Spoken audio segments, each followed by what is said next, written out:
masuk ke mata kuliah praktek auditing yang pertama. Saya minta siapa komitinya?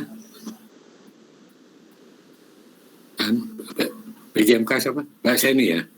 Mbak Seni? Iya Pak Zeni. Tolong untuk absen ini, tolong saya minta bantuan Anda ngabsen ya.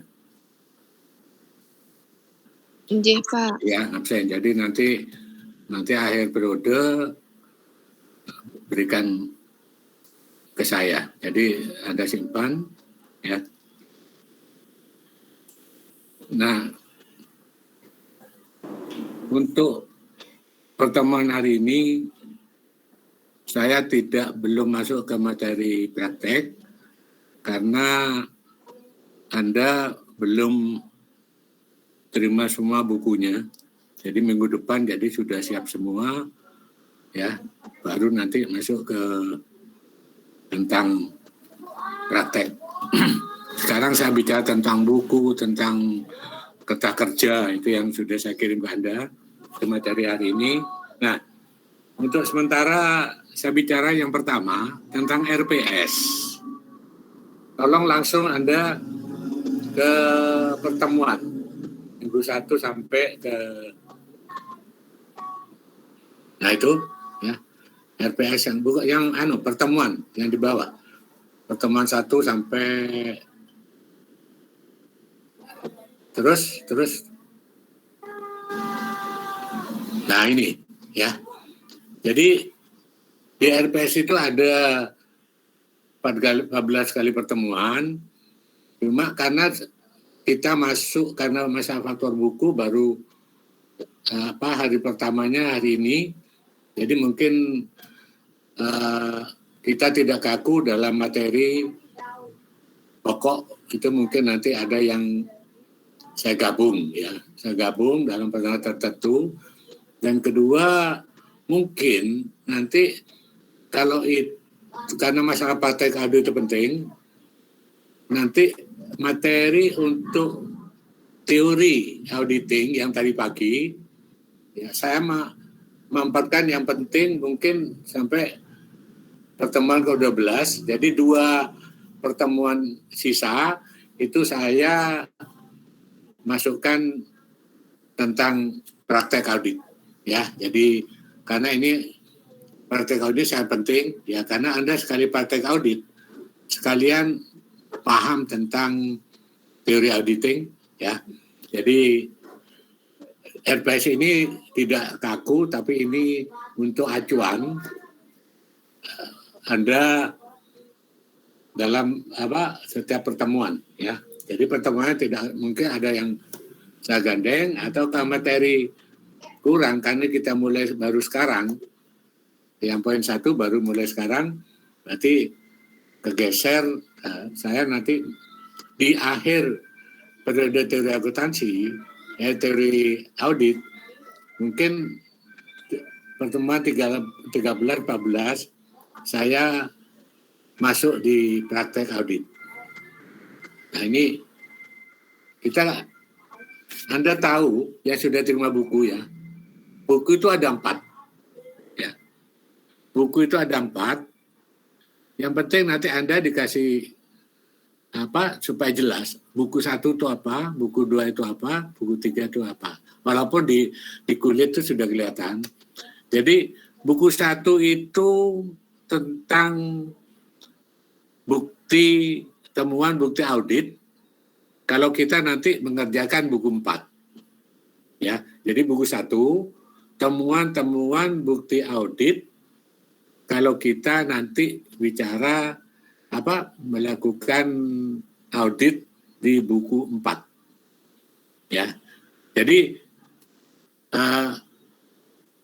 saat kita melakukan mengaudit, saya beritakan kerjakan akun apa di buku 4 itu nanti hasil bukti temuannya ada di buku 1. Jadi Anda supaya tahu. Jadi otomatis buku 4 dengan buku 1 itu terkait. Ya, sumbernya ada di buku 1. Nah, di buku 2 itu bicara tentang perusahaan. Ya, jadi Anda tahu seluk-beluk kasus Citra Pesona itu bisnisnya apa, terus strukturnya seperti apa, siapa yang memegang jabatan di situ, yang direkturnya siapa, ya, terus termasuk job description, jadi tugas dan wewenang masing-masing yang ada di lini organisasi, terus termasuk itu sangat penting, ada SIA, ada flowchart, ya, ada flowchart yang perlu Anda pelajari. Oh, ini dari sini ke sini, ini ke sini, supaya bisa membayangkan pada saat Anda mengaudit, karena itu menyangkut pengendalian intern. Nah, hasil rapat itu juga ada di buku 2 untuk acuan saat Anda melakukan pekerjaan di buku 4 nanti.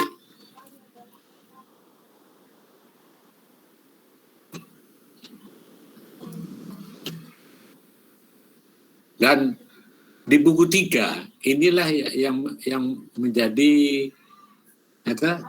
yang menjadi inti. Kenapa? Nanti audit itu Anda belajar tata kerja tahun lalu, terus Anda mengerjakan tahun current, tahun berikutnya.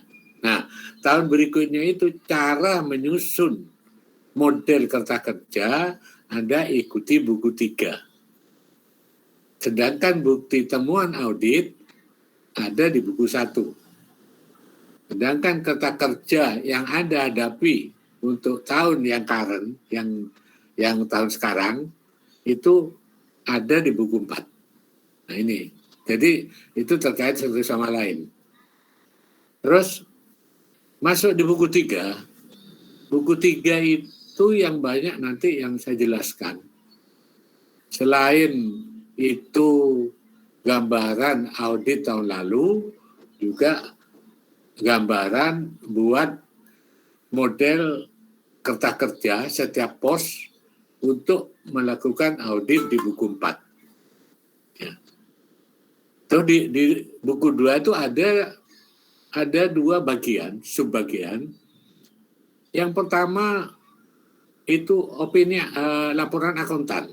Yang paling atas itu sampai dengan Anda ketemu di lembar ada indeks kode yang tertulis TB1 dan TB2. Yang kertas paling lebar. Nah, karena mulai TB1, TB2 itu adalah kertas kerja pemeriksaan. Nah, yang di atasnya itu laporan akuntan.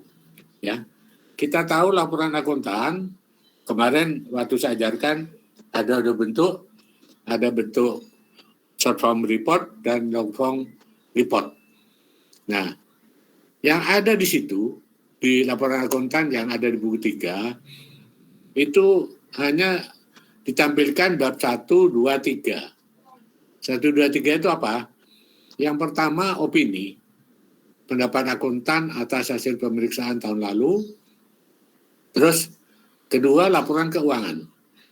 Laporan keuangan hasil audit. Terus ketiga, catatan atas laporan keuangan. Itu di buku 3 yang paling atas. Nah, setelah buku 3 itu laporan akuntan, dimulai dengan ada kertas paling lebar yang pertama di tengah ada kode TB1, TB2, itu adalah kertas kerja pemeriksaan. Berarti audit dulu, kertas kerja dulu dipertanggungjawabkan dalam kertas kerja, baru nanti menyusun laporan akuntan. Nah, itulah yang perlu Anda pahami dulu tentang buku. Berarti nanti Anda awal-awal banyak bicara buku 3, dan buku 3 ini sampai selesai itu tetap menjadi acuan Anda. Ya. Nah, cara kerja dalam saya memberi materi ini ada 2 model. Yang satu di buku 3 itu dijelaskan tahun lalu itu dari awal sampai akhir. Jadi pos per pos dijelaskan dulu, baru nanti buku 4. Tapi berdasarkan pengalaman saya pengajar praktek audit selama 7 tahun, ternyata model saya berubah. Jadi setiap pertemuan saya menjelaskan kata kerja, akun atau buku besar, bisa 1 akun, 2 akun atau 3 akun, dijelaskan. Nah, nanti setelah itu Anda langsung mengerjakan akun yang saya jelaskan di buku 3 untuk dikerjakan di buku 4. Jadi otomatis saya menjelaskan kas bank sesuai dengan buku 3. Itu karena kata kerja tahun lalu. Dan nanti langsung setelah selesai Anda mengerjakan kas bank untuk current, untuk tahun yang akan datang, yang akan dikerjakan di buku 4. Ya, jadi pemahaman dulu. Ya, jadi model saya setelah, kalau saya selesaikan dulu di tahun lalu, nanti Anda sudah terlalu lama lewat, akhirnya waktu mengerjakan buku 4 banyak lupa. Jadi saya pakai pos per pos. Ya, setiap pos saya jelaskan, nanti bisa 1 pos, bisa 2 pos. Nah, baru nanti saya langsung Anda bekerja di buku 4, buktinya ada di buku 1. Cara menyusun kata kerja di buku 4, acuannya ada di buku 3. Modelnya sama, cuma angkanya jelas tidak sama. Karena tahun lalu dengan tahun yang Anda hadapi jelas beda. Itu yang Anda perhatikan mulai minggu depan, ya. Jadi Anda supaya bingung, ya. Saya jelaskan dulu masing-masing buku. Kedua, teknik saya memberi masukan ke Anda, bekerja menjelaskan setiap akun kata kerja tahun lalu, terus Anda langsung bekerja akun yang sama di buku 4 dengan melihat bukti di buku 1. Ya, jadi supaya Anda tidak bingung nanti. Karena nanti begitu Anda kerjakan buku 4, otomatis Anda paling tidak buka 3 buku. Buka apa? Buku 4, itu yang Anda kerjakan. Terus buku 3, kalau Anda contohnya melihat contoh kata kerja tahun lalu, acuannya. Terus untuk memasukkan data, Anda harus melihat buku 4. Ya, buku 1. Nah itu, jadi kalau buku 2 hanya untuk Anda bisa membayangkan, PT BCP ini seperti ini, usahanya apa, kode rekeningnya gimana, terus organisasinya gimana, terus sistem prosedurnya gimana, itu dimasuk di buku 2. Makanya tolong nanti Anda saat nganggur baca buku 2 dulu, dipahami dulu buku 2. Nah, nanti pada saat masuk minggu depan saya sudah masuk ke buku 3. Ya, ingat buku 3 itu ada 2 bab. Yang bawah itu kata kerja tahun lalu, sedangkan yang atas itu laporan akuntan. Ya, laporan akuntan dengan isi 3 bab, opini, laporan keuangan, dan catatan atas laporan keuangan. Ya, karena apa? Dalam menyusun ini, laporan keuangannya kan ada melihat di kertas kerja hasil audit. Ya, jadi audit kita harus tahu dulu laporan keuangan yang dibuat oleh perusahaan. Kita minta. Nah, itu namanya angka yang disiapkan di kertas kerja, itu namanya per buku. Jadi angka buat dasar pemeriksaan. Nah, di kertas kerja nanti per buku sebelumnya Anda memasukkan data tahun lalu. Apa gunanya? Itu untuk analisis. Ya. Jadi kalau nanti diperbandingkan itu ada angka selisih minus atau plus, cukup material ke arah sana. Anda penekanan untuk melakukan pemeriksaan. Ya, sekalian waktu di teori Anda saya pelajari piutang positif, jawabannya gimana, terus mau diapakan, itu nanti ada di buku 3. Nah, termasuk di buku 4 yang akan Anda kerjakan. Oke, kita lihat di masing-masing gak usah ditampilkan, Anda masing-masing lihat di RPS tadi. Ya, di RPS pertemuan 1 sampai 14. Ya, silakan Anda buka. Nah, yang perlu Anda lihat kolom materi pokok dan metode pembelajaran. Ya, metode pokok dan metode pembelajaran. Jadi nanti minggu depan saya bicara tentang materi pokoknya worksheet tahun lalu. Di buku 3 itu saya selesaikan sampai matang, Anda paham dalam satu pertemuan. Nah, baru itu di metode pembelajaran, dosen menjelaskan tentang perkuliahan ini sudah, untuk sampai semester ke-8 pembagian kelompok sudah, ya. Di sini saya kira tidak perlu kelompok, ya, tapi ada person aja. Mau kelompok ya silakan dalam bekerja. Tapi gimana mau kelompok, sedangkan ada tempatnya bisa-bisa. Jadi ya tetap person ya. Lain kalau ketemuan tatap muka langsung bisa per kelompok. Waktu ngerjakan tugas di buku 4. Nah, pertemuan kedua, working balance sheet dan profit and loss. Jadi, saya menjelaskan bahwa di kertas kerja itu terbagi 2. Kertas kerja neraca dan kertas kerja laba rugi. Ya, tujuannya supaya mahasiswa bisa membedakan kertas kerja neraca dan kertas kerja laba rugi. Nah, kalau di buku 3 yang tadi saya ngasih tahu, TB1 yang ada kode TB1 indeks ya, nanti saya jelaskan indeks apa, itu kertas kerja neraca, yang TB2 itu kertas kerja laba rugi. Berarti kalau Anda sudah punya buku, bisa sambil dilihat yang saya jelaskan. Nah, pertemuan ketiga, nah disitulah saya sudah menjelaskan kertas kerja tahun lalu yang terkait dengan akun kas dan bank.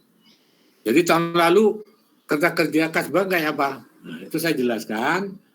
Nah, berikutnya di metodenya nanti Anda diajarkan, terus kedua Anda nanti mengerjakan kas dan bank di buku 4. Ya, bisa dalam kelas itu mungkin kalau nggak selesai nanti diselesaikan di luar jam, ya, di luar jam pertemuan. Kalau ada kesulitan bisa Anda tanya saya. Nah, pertemuan keempat saya menjelaskan tentang kata kerja piutang dagang, karena piutang dagang terkait dengan cadangan kerugian dan tadi kasus tadi dan beban kerugian. Nah, di situ saya jelaskan di buku 3 tentang tahun lalu. Nah, setelah Anda dijelaskan sudah bisa, sudah cukup paham, nanti Anda mengerjakan piutang dan cadangan kerugian di buku 4 dengan melihat bukti di buku 1. Ya, jadi setiap pertemuan gitu saya jelaskan tahun lalu, nanti Anda langsung mengerjakan akun yang saya jelaskan untuk tahun berikutnya. Ya.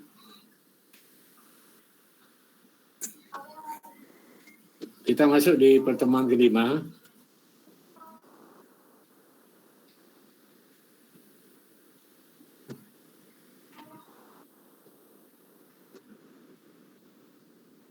Nah, pertemuan kelima itu saya menjelaskan tentang audit kerja kerja untuk persediaan barang dagangan. Kayak ini usaha dagang ya. Nah, setelah saya jelaskan, nanti Anda mengerjakan di di tahun berikutnya untuk persediaan barang di buku 4 dengan data di buku 1. Ya. Pertemuan ke-6 kita materinya adalah biaya dibuka. Ya. Pos apa aja yang di situ? Sewa, asuransi, pemakaian supplies, pemakaian peralatan kecil. Ya. Nah, nanti Anda langsung mengerjakan akun biaya yang menjadi bagian biaya dibuka setelah saya menjelaskan kerja kerja tahun lalu. Poin 7, surat berharga. Yang tadi masuk di siklus yang kelima, ya, kelima. Itu saya jelaskan tentang surat berharga, ya kan, nanti ada bunga yang didapat, ya, nanti kelihatan di kerja kerja. Setelah itu Anda mengerjakan di buku 4 surat berharga dengan bukti di buku 3. Pertemuan ke-8 ini masuk di VKZ, aktiva tetap. Tetap otomatis dari nilai perolehan, akumulasi, beban penyusutan, terus termasuk mungkin ada jurnal dari beban pemeliharaan yang diaktifir. Karena gini, di teori, kalau ada suatu akta tetap, reparasi atau pemeliharaan cukup tinggi dan menambah nilai umur aktiva yang tetap yang bersangkutan, maka harus dikeluarkan dari biaya pemeliharaan atau reparasi, dipindah ke aktiva tetap. Jadi menambah nilai perolehan, otomatis beban penyusutannya juga. Jadi kalau ada koreksi nilai perolehan, pasti beban penyusutan juga terkoreksi. Ya, itu di pertemuan ke-8. Sekarang ke-9. Nah, di situ ada beban reparasi dan pemeliharaan. Nah, di situ beban itu berarti laba rugi. Tapi mungkin di situ ada perincian ada pembangunan atau perbaikan bagian akta tetap yang kaitannya tadi, yang karena nilai material atau menambah umur itu harus menambah nilai perolehan akta tetap yang bersangkutan. Nah, otomatis bebannya akan berkurang. Nah, kalau sudah diaktifir, itu istilahnya diaktifir, ya. Diaktifir itu biaya pemeliharaan, reparasi yang nanti dipindah menambah nilai perolehan. Itu istilahnya diaktifir. Nah, termasuk nanti Anda mengerjakan akun akta tetap, beban pemeliharaan untuk tahun yang akan datang di buku 4 dengan data di buku 1. Ya. Jadi di buku 1 itu ada penjelasan temuan-temuan baik berupa angka atau hanya berupa penjelasan. Jadi nanti di partai akuntansi tidak buktinya ditunjukkan, tidak, hanya catatan yang menjadi dasar untuk melakukan. Kalau bukti diikutkan itu berapa bukti yang harus diikutkan di sini, tapi diurai, ya, ada bukti pembayaran beban reparasi, itu buktinya tidak ikut bukti pembayaran, tapi hanya dilihatkan ada beban asuransi reparasi tanggal berapa, nilainya berapa. Ya, yang ke-10 masuk ke kewajiban dan modal di hutang dagang. Hutang dagang nanti saya jelaskan secara keseluruhan Nah, akhir dari penjelasan Anda mengerjakan hutang dagang di buku 4 dengan informasi yang ada di buku 1. Pertemuan ke-11 itu menyangkut hutang pajak penghasilan, hutang pajak penghasilan periode 1 dan hutang gaji dan upah. Ya, itu masuk di kelompok penjelasan di halaman 11 dari tahun lalu. Hanya ini ada salah ketik untuk tugas Anda itu terkait hutang dagang dan cadang, itu salah ya. Seharusnya juga isinya sama, hutang pajak penghasilan karyawan dan hutang gaji dan upah. Ya, jadi ini di kolom keempat itu salah catat. Seharusnya dosen menjelaskan pembuatan worksheet tahun lalu dan opini terkait piutang dagang. Ini bukan piutang dagang ya, tapi isinya harus sama yang di depan, hutang pajak penghasilan karyawan dan hutang gaji. Jadi yang kolom keempat di pertemuan 11 itu salah ketik. Saya itu ada yang di atas terkopi di situ. Pertemuan ke-12 kita bicara tentang audit tahun lalu tentang hutang dividen dan hutang pajak. Nah, jadi hutang dividen, hutang pajak yang lalu gimana perusahaan, ya. Nanti setelah jelas, baru Anda mengerjakan akun yang sama, hutang dagang dan hutang pajak.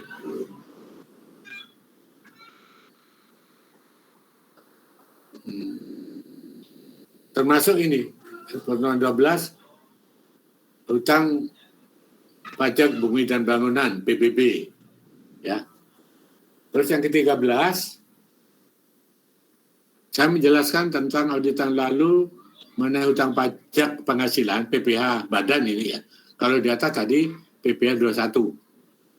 Nah, termasuk modal saham dan laba ditahan. Kalau sudah sampai ini, berarti audit selesai, ya. Anda juga mengerjakan seperti akun yang ada modal saham, PPh badan, laba ditahan, itu Anda kerjakan. Nah, yang terakhir, pertemuan terakhir, itu bicara tentang merekap semua hasil kerja dimasukkan lengkap ke TB1, TB2 di buku 4. Terus kalau sudah selesai ketemu angka per audit, saya jelaskan. Terus penyusunan laporan akuntan. Nah, di kolom keempat itu yang Anda kerjakan nanti mirip di buku 3, cuma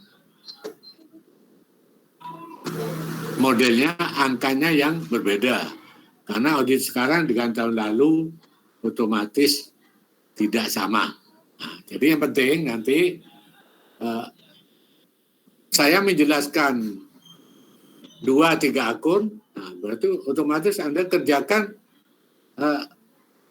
akun yang sudah saya jelaskan untuk audit tahun berikutnya dengan melihat informasi temuan di buku 1. Ya, jadi langsung. Jadi, kalau dulu saya modelnya saya jelaskan semua, nah nanti langsung Anda mengerjakan di belakang semua. Itu biasanya Anda lupa. Kalau model gini, begitu saya jelaskan, langsung Anda kerjakan di buku 4, itu ingat.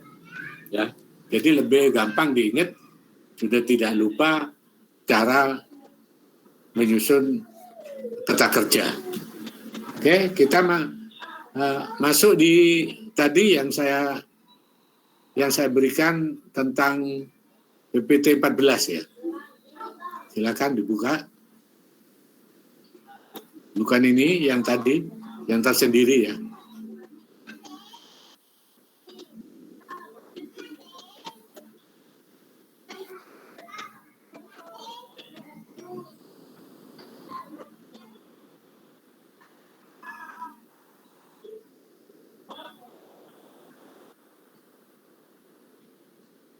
Nah ini, ya.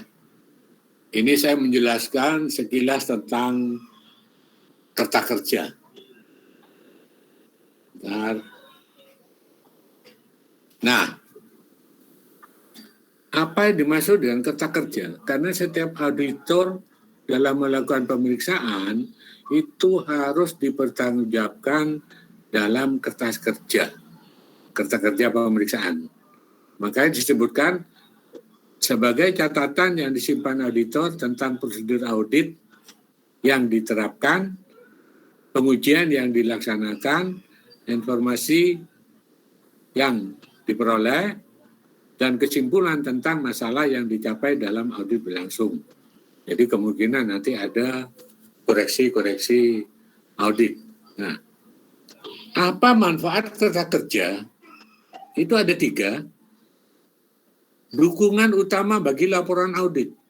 Jadi saat kita menyusun laporan akuntan, itu waktu kita membuat bab 2, laporan akuntan, laporan keuangan, itu diambil dari kerta kerja. Ya, kerta kerja yang sudah selesai, karena di kerta kerja itu ada gambaran angka menurut perusahaan yang kita sebut per buku, terus angka per audit. Di tengah-tengah itu ada koreksi atau adjustment. Adjustment yang seperti contoh tadi, waktu kita di audit yang 2, itu kan ada kasus, jurnalnya ini nih, nah itu masuk di masing-masing lembar kerta kerja. Jadi itu audit hasil temuan. Berarti kalau koreksi audit, angka yang kita terima awal dari perusahaan, laporan keuangan, pasti berubah. Ya, pasti berubah, dan itu yang dilaporkan di laporan akuntan. Manfaat kedua, cara untuk melakukan koordinasi dan supervisi audit. Di tim audit itu ada namanya supervisi. Nah, disitulah Anda sebagai asisten auditor, diberi arahan, oh kamu mengaudit ini, kamu mengaudit ini, caranya gini. Kalau ada kesulitan, lapor ke supervisi. Ada temuan-temuan yang aneh, apakah nanti dikoreksi atau tidak, kalau ada ragu-ragu, bicarakan dengan supervisi auditor. Nah, jadi merupakan koordinasi di dalam pemeriksaan di lapangan. Terus yang ketiga, bukti bahwa audit telah melaksanakan sesuai dengan GAAS. Jadi sesuai dengan standar auditing standar.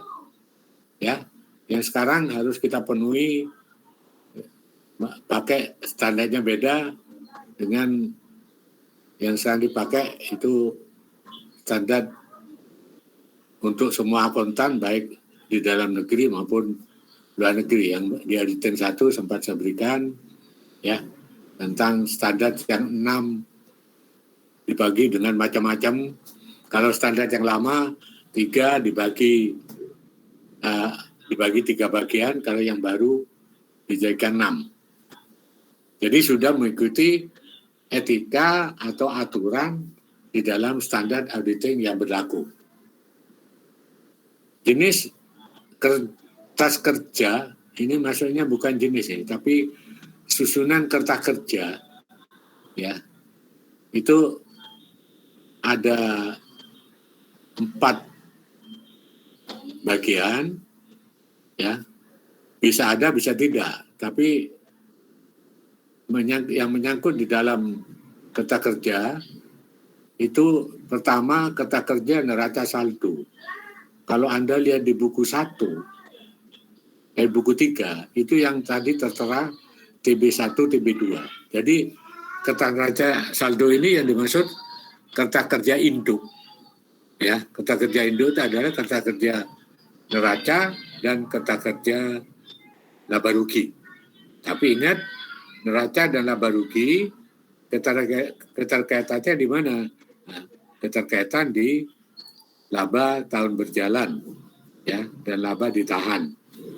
Kalau perusahaan non PT itu keterkaitan di modal akhir, ya, karena modal akhir dari modal awal ditambah laba dikurangi prive, ya. Terus schedule dan analisis. Jadi schedule ini menyangkut setiap bagian-bagian kerta kerja yang merupakan perincian dari kerta kerja neraca dan laba rugi. Ya, berarti susunan kerta kerja itu dari kerta kerja induk yang kita kenal di sini kerta kerja neraca saldo, terus masing-masing akun perkiraan yang ada di neraca maupun laba rugi itu nanti harus disiapkan kerta kerja pendukung yang namanya top schedule. Jadi kalau di situ di neraca ada kas dan bank 2M, berarti nanti kita menyusun top schedule sendiri dengan angka 2M. Nanti setelah masuk di materi pokok Anda akan paham. Nah, 3, memoranda audit dan dokumentasi informasi penguat. Catatan-catatan selama audit dan dokumen informasi penguat. Jadi pembukuan dari perusahaan yang penting itu langsung dilampirkan di kerta kerja. Ya, contohnya hasil konfirmasi. Nanti dilampirkan di akun piutang dagang, dilampirkan di situ. Itu masuk informasi penguat. Ya. Terus konfirmasi utang, konfirmasi piutang, ya, itu merupakan konfirmasi informasi penguat.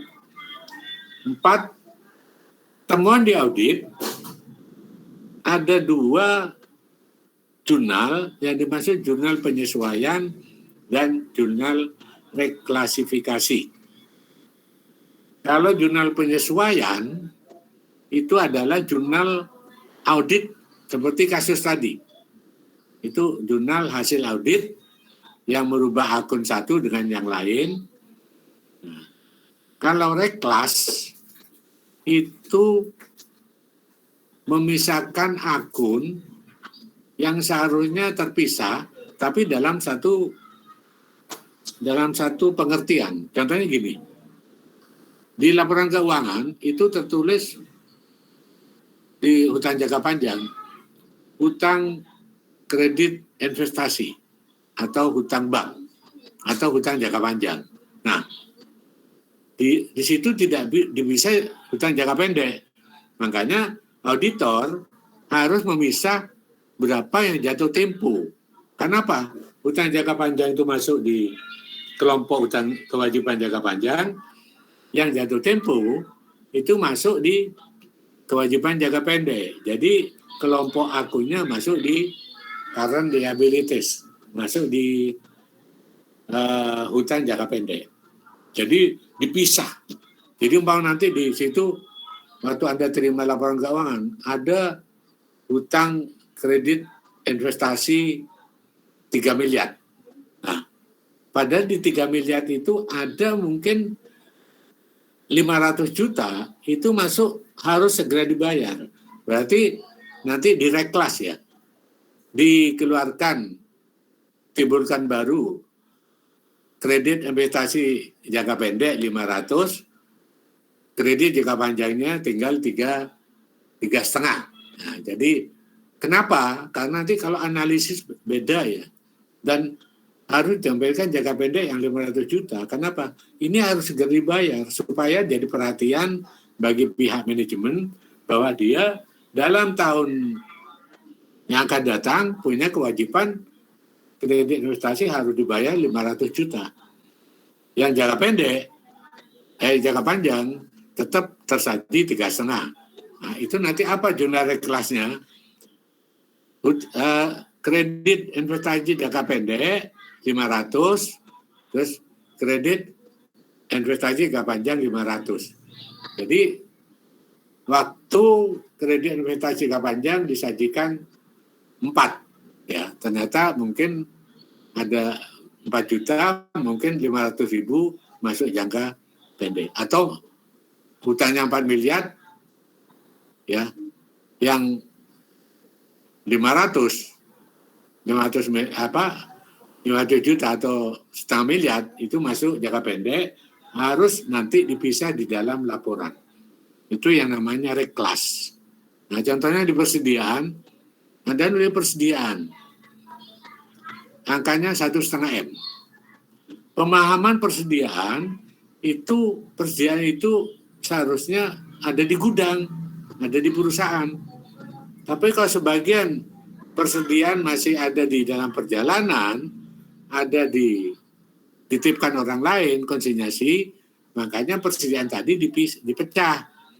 Jadi tampak persediaan barang konsinyasi atau persediaan dalam perjalanan. Jadi supaya laporan keuangan itu jelas. Ya, jadi kalau 1,5 masuk persediaan barang jadi, barang dagangan, ternyata yang 200 itu dititipkan orang lain untuk dijualkan, berarti masuk barang konsinyasi. Apa jurnal reklasnya? Persediaan barang konsinyasi 500, kreditnya persediaan. Jadi nanti di neraca tampil dua, persediaan barang dagang dan persediaan barang konsinyasi. Jadi tidak boleh digabung jadi satu di persediaan barang dagang. Karena itu anggapan stok itu barang ada di gudang. Ya, padahal ini tidak ada di gudang. Ya, jadi itu tentang menyusun kerta kerja. Nah, next kita, ini udah ya, yang tadi udah jelas di atas. Nah, sekarang teknik menyusun kerta kerja, Anda akan mengenal yang istilahnya heading, judul. Kalau Anda sudah dapat buku, dilihat di setiap lembar kerta kerja, di paling atas di tengah,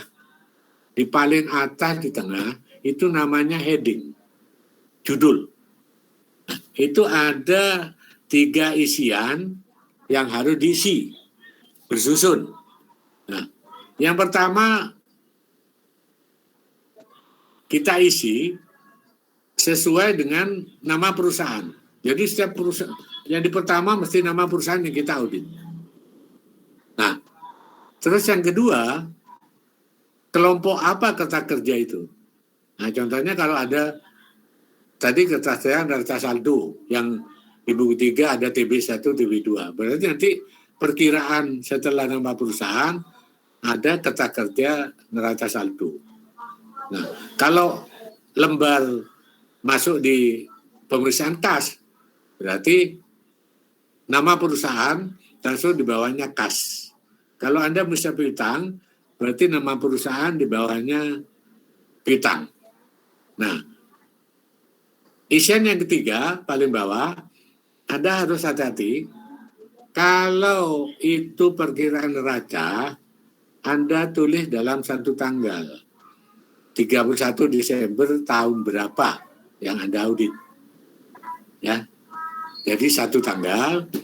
Kalau bagian dari akun laba rugi, berarti nanti Anda menulis di isian ketiga periode tahun berapa, atau 1 Januari sampai dengan 31 Desember tahun berapa, atau Anda tulis periode tahun berapa.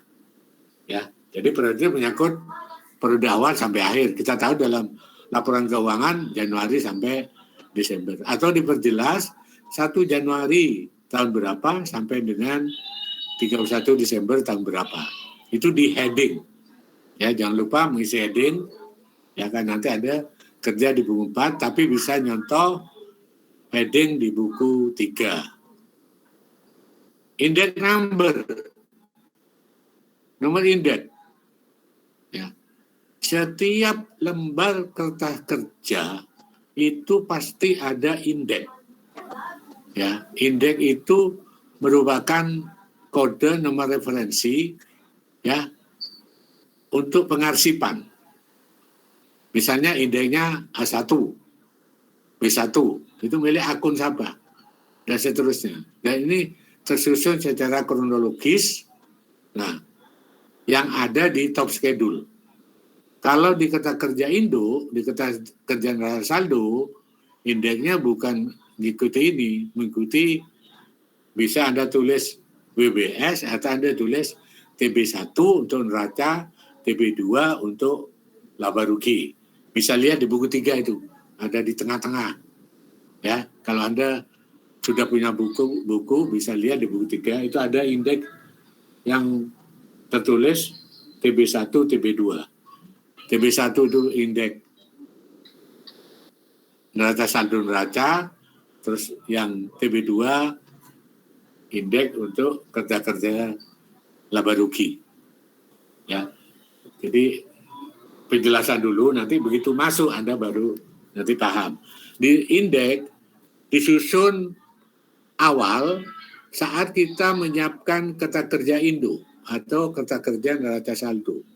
Indeks itu disusun, tapi ingat syarat indeks tidak boleh dibuat sama untuk akun baik di neraca sendiri, di laba rugi sendiri maupun hubungan neraca dan laba rugi.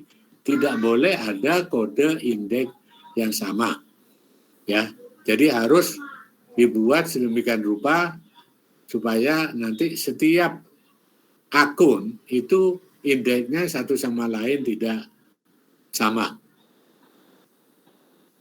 Terus kedua, 3, cross referencing, referensi silang. Nah di situ di Kerta Kerja dia punya indeks sendiri-sendiri.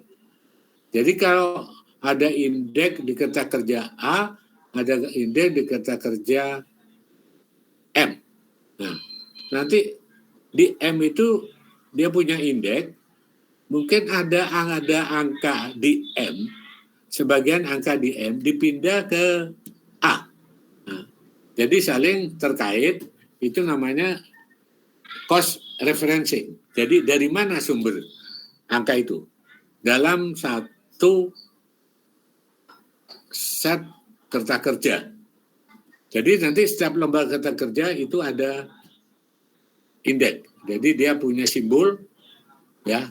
Dan cara umpama Kerta Kerja ini jatuh, sobek atau hilang, nanti kita lihat indeks itu bisa menyusun nanti. Bisa menyusun kembali tentang susunan Kerta Kerja. Tick mark berupa simbol ya yang digunakan dalam Kerta Kerja menunjukkan bahwa auditor telah melaksanakan beberapa prosedur pada item-item di mana tanda pengecekan tersebut diberikan atau dapat juga berarti bahwa informasi tambahan tentang item tersebut dapat diperoleh pada bagian lain dalam Kerta Kerja tersebut. Keterangan dalam Kerta Kerja harus menjelaskan sifat dan luasnya pekerjaan yang disajikan oleh setiap tanda koreksi atau dapat memberikan informasi tambahan bagi item-item yang diberi tanda koreksi tersebut. Jadi gini, di setiap lembar Kerta Kerja itu ada mutasi, bercerita. Kerta Kerja bercerita kalau kas ya, mesti ada uang tunai, ada hasil pemeriksaan. Nah, di situ ada angka yang kita kasih kode. Kode itu, umpamanya kita kasih kode X. Nanti X itu dicatat di bawah. Kalau ada ingat dulu di penyusunan skripsi itu ada namanya footnote, catatan kaki. X nanti ditulis di bawah, di paling bawah, X itu apa artinya? Terus ada kode Z. Z itu Anda memberi kode Z di atas, di angka. Apa Z itu? Nah, langsung dijelaskan. Oh mungkin ini. Ya. Terus ada kode N. N di atas, terus di bawah dijelaskan. N itu apa maksudnya? Jadi itulah adalah tick mark. Setiap lembar Kerta Kerja pasti ada tick mark. Ya, ada tick mark, itu menunjukkan bahwa apa yang dikerjakan oleh auditor selama memeriksa akun tersebut, dia secara gak langsung menceritakan, inilah yang saya kerjakan, ini. Sudah ada di tick mark. Terus yang kelima, signature and dates. Ini sudah saya berikan waktu di auditan 1, lembar-lembar opini yang kemarin nggak salah saya buat angka 1 sampai 7 kali, 7 atau 5 ya. Nah di situ pemahaman di sini, setiap lembar kertas kerja mesti ada signature, tanda tangan, dan date. Date itu adalah tanggal selesainya kertas kerja di lapangan. Ya, jadi kalau udah fake, kas sudah pembiayaan selesai, tanggal sekarang. Jadi ditulis tanggal sekarang, tanggal 7 Januari 2001. Nah, itu termasuk di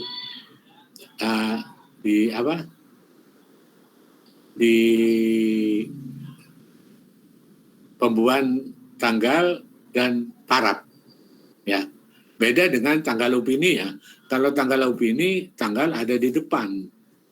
Ya, ini adalah tanggal di setiap lembar kertas kerja. Jadi itu tanggal selesainya dari akun yang bersangkutan. Jadi tahu, auditor ini mengerjakan kas selesai tanggal 7 Januari, 7 September, Oktober. Berarti Anda mengerjakan kas, auditnya selesai 7 Oktober. Soal kemungkinan Oktober, Pak, mungkin auditnya ini Anda dimulai bulan Agustus atau Juli. Kenapa terjadi seperti itu? Karena audit itu ada interim sama post. Ya, jadi perusahaan biasanya menunjuk kantor auditor, akuntan, itu setelah laporan keuangan selesai. Umpama selesai laporan keuangan selesai Maret, baru menunjuk auditor survei. Nah, berarti laporan intern per buku itu selesai bulan April. Nah, Anda mau audit sampai dengan mungkin selesai bulan Juli atau bulan Juni. Nah, setiap di situ antara April sampai Juni itu tanggal-tanggal itu diantara itu mesti ada di setiap kertas kerja sesuai dengan lembar pemeriksaan yang Anda audit ya. Jadi audit itu belum tentu awal tahun ya. Bisa juga pertengahan tahun baru Anda mulai. Karena apa? Penunjukan dari perusahaan setelah laporan selesai disusun baru nunjuk kantor akuntan. Tapi biasanya yang rame audit itu sekitar Maret sampai Oktober ini. Ya, karena penunjukannya baru terlambat, menunjukkan di tengah tahun, ya bulan Juni, otomatis bekerja Juli, Agustus sampai mungkin September baru selesai. Nah, itu yang perlu saya sampaikan tentang kerja kerja, tentang apa. Nah, minggu depan sudah kita mulai sesuai dengan RPS tadi. Akun-akun saya jelaskan, hasil kerja tahun lalu, terus Anda bekerja untuk berikutnya sesuai apa yang sudah saya jelaskan ya. Jadi untuk Anda bekerja nanti di buku 4, makanya buku 4 itu banyak yang kosong ya, tebel tapi banyak yang kosong ya, karena itu untuk buat Anda menyusun kertas kerja. Nah, selama sampai dengan minggu depan, saya minta tolong pelajari buku 2, ya, sambil dilihat-lihat buku 3. Karena di buku 3 itu ada 2, yang atas laporan akuntan, yang bawah kertas kerja audit. Dari mana kertas kerja audit? Kalau Anda sudah punya buku, lihat yang ada catatan indeks TB1, TB2. Bisa, kalau yang punya buku bisa dilihat ya, TB1, TB2. Ada di situ. Ada yang sudah terima buku? Ada, Bukunya? Pak. Ada ya? Ada toh TB1, TB2. Itulah Oke, Pak. mulainya kertas kerja. Sedangkan sesudah di atasnya itu laporan akuntan yang terdiri dari 3 bab, ya, opini, laporan keuangan, dan catatan atas laporan keuangan, termasuk jurnal hasil pemeriksaan. Itu ada. Ya. Nah, angka di laporan keuangan itu diambil dari angka di TB1 maupun TB2. Ya, di lampiran paling belakang. Kolom-kolom paling 8, paling belakang, itu yang dimasukkan ke laporan akuntan. Jadi otomatis laporan kerja kerja selesai dulu, ditutup, ketemu angka beraudit, baru Anda menyusun laporan akuntan. Khususnya yang terkait dengan bab 2 di laporan akuntan tentang laporan keuangan, neraca, laba rugi, ya, terus laporan perubahan ekuitas. Ingat, kalau PT bukan laporan perubahan modal ya, tapi laporan laba ditahan. Kalau ini PT, itu pasti tidak ada laporan perubahan modal, karena bentuk usahanya PT Bina Citra Pesona itu PT. Ya, jadi nanti tugas Anda baca-baca tentang buku 1-2 supaya mengenal perusahaan itu kayak apa, prosedurnya kayak apa, terus sambil dibaca, sambil tiduran dibaca. Nah, di buku 3 itu tolong dibaca karena ada dua bab. Bab 1 yang di atas itu laporan akuntan, yang kedua tentang kertas kerja. Kertas kerja dimulai dari kertas kerja induk di TB1 dan TB2. TB1 itu kertas kerja induk neraca, TB2 kertas kerja induk laporan laba rugi. Ya, terus nanti ada kolom-kolom di situ. Yang ada catatan per buku atau tahun yang diaudit, itu biasanya ditulis per buku. Nanti ada koreksi. Nah, koreksinya ada 2 kolom di situ, baru nanti angka per audit. Angka per audit nanti di belakang dikelompokkan lagi, ya, karena akun yang ada di audit tidak mungkin jadi laporan di akuntan, di neraca ya. Contohnya biaya dibayar di muka, tidak mungkin Anda menulis biaya di muka untuk sewa, biaya di muka untuk asuransi, tidak mungkin. Langsung digabung jadi satu biaya di muka. Maka situ ada kode penggabungan di kolom paling akhir di TB1 dan TB2. Ya. Jadi saya harapkan, jadi nanti waktu saya sudah masuk menjelaskan ke buku 3 Anda paham, dan sekali lagi di RPS itu bisa saya gabung, dan kedua kalau waktunya tidak mendesak kurang, saya nanti mengambil dari jam pertemuan di pemeriksaan akuntansi 2, mungkin saya ambil 2 kali pertemuan, jadi otomatis saya pertemuannya saya ringkas di auditing 2 sampai ke pertemuan ke 12. 3-14 ini mungkin untuk menyelesaikan kerja kerja praktek audit. Oke, ada pertanyaan?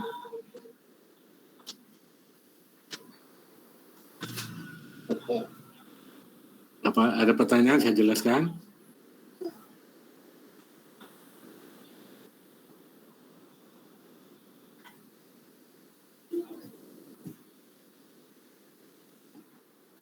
Oke, kalau nggak ada pertanyaan untuk pertemuan pertama ini saya cukupkan sekian ya. Minggu depan mudah-mudahan semua mahasiswa ini sudah punya buku praktek auditing, sudah nyampe ke tangannya masing-masing ya. Masa seminggu nggak nyampe, walaupun ya di Pasuruan, di Lamongan ya, dikirim paling 2 hari ya, paling lama 3 hari. Jadi tadi yang sudah ngambil buku yang luar kota sudah dikirim ya, sudah usah dikirim ekspres, kirim biasa aja, paling ke Jombang, ke Lamongan, ke Pasuruan, ke Sidoarjo, ke Malang itu 2 hari nyampe, paling lambat 3 hari. Berarti minggu depan masih ada waktu 7 hari ya.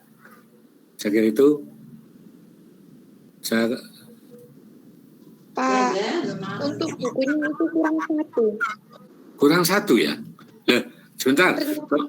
26, Pak. Kemarin Anda ngambil berapa? 25. 25. Ambil 25 ya? Iya, Pak. Kok ada tambah 1? Iya, Pak. Ternyata ada itu. Tambahan 1. Mbak Umi Kalsum. Tambahan dari mana logikanya? Dari kelas dulu Yang itu Pak, yang baru KRS-an kemarin, yang kasih Bapak kemarin. Kelas ini waktu semester lalu 25 apa 26? 26. Oh 26 ya? Oh. Iya. Semester lalu 26 Pak, soalnya ada cowoknya. Sekarang cowoknya kan udah pindah, jadi 25. Tapi Mbak Umi Kalsum ini tambahan ngulang gitu loh Pak. Lah, Mbak Umi Kalsum itu susulan, memang kelasmu apa bekas anak tidak pernah ikut praktek? Nggak pernah, baru ngambil materinya Pak. Oh, berarti termasuk anunya ya? Teori pemeriksaan akuntansinya? Iya. Ya. Iya. Oh, tapi di pemeriksaan akuntansinya bukunya lengkap? Cukup? Cukup ya? Iya. Di praktek akuntansi? Yang praktek akuntansi yang 1, apa yang kedua Pak? Maksudnya nggak paham. Praktek akuntansi itu loh, yang Pak siapa kamu? Bu Fitri ya? Iya, Bu Fitri. Berarti itu kurang 1 memang? Iya. Oh, karena Umi Kalsum ini tadi ya? Iya Pak. Oh, ya. Okay. Yang baru KRS-an kemarin itu, yang telat KRS-an. Nah, sebentar saya tanya, Umi Kalsum itu dari kelas mana? Kelas A. Bukan. Ya, yang sekarang kelas A. 2017 Pak. Sebelumnya dia dari mana? Dari semester angkatan lalu? Angkatan lalu. Oh, apa? Karena dia dapat C apa memang nggak ikut dia dulu? Emang nggak ikut. Oh, sekarang ya itu karena susulan waktu ini material dia lengkap. Untuk Umi Kalsum ya, saya nanti agak mungkin sekarang hari apa ya? Karena saya harus saya pesen ya, karena harus saya pesen. Iya, karena itu kurang 1 ya pesen terus tidak mungkin ya. Sedangkan yang ada di saya sudah oret-oretan, tidak mungkin saya kasihkan ke dia. Jadi tolong Bang Umi Kalsum, tapi insya Allah untuk minggu depan itu sudah nututi ya, karena nanti saya. Tapi untuk praktek akuntansi sudah terpenuhi ya, untuk praktek akuntansi. Iya. Loh, sebentar saya mau tanya ya. Kalau di praktek audit 25 jadi 26, di praktek akuntansi kok cukup? Cukup maksudnya gimana ya Pak? Kurang paham. Oh, praktek akuntansi memang tertulis 26 ya? Praktek akuntansi saya baru ambil Pak juga. Oh, dia juga berambil? Iya. Lah, berarti praktek akuntansi kemarin bukunya ambil berapa? Praktek Ambil akuntansi semua kebagian Pak. langsung ambil 26 ya? Bentar, Anda ngerti ya sama Ambil 25, Pak. 25, Pak.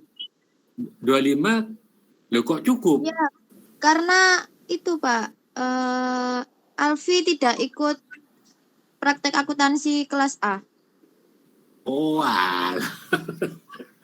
Jadi karena dia nggak ikut apa ikut ke kelas lain? Kurang tahu Pak, karena di Oh. kelas A Mahasiswa tidak ada transfer, Alfi. Pak. Dia mahasiswa transfer. Oh, ya. Jadi yang tadi pemeriksaan apa auditingnya ikut dia? Ya, Ikut, yang Bapak. auditingnya Alfi ikut, yang praktek akuntansi dia tidak ikut. Oh, berarti nggak ikut ya, oke gitu. Jadi kelas ini praktek akuntansi bunganya cukup ya, Iya praktek Pak, aplikasi cukup ya. ya 5. Yang kurang praktek audit, ya. Iya, Pak. Oke, nanti saya pesan pasti ya kurang 1 ya. Iya Pak. Oke, nanti saya pesankan 1 karena itu bukunya dari Jogja. Pesan itu berarti 3 hari baru nyampe, mungkin nanti Senin atau Selasa baru baru barangnya diterima. Ya, jadi itu oke. Karena apa? Karena saya mesen itu sesuai dengan absen itu. Ya, absennya kan 25, makanya saya pesan 25. Ya. Oke. Kalau ada pertanyaan, tolong saran saya tadi dibaca buku 2 dan buku 1. Walaupun belum sama-sama dibaca aja. Jadi waktu saya jelaskan Anda lebih cepat paham. Ya. Oke, terima kasih. Assalamualaikum warahmatullahi wabarakatuh. Sampai ketemu minggu depan. Waalaikumsalam. Wabarakatuh. Oke, Terima kasih, Pak. yuk.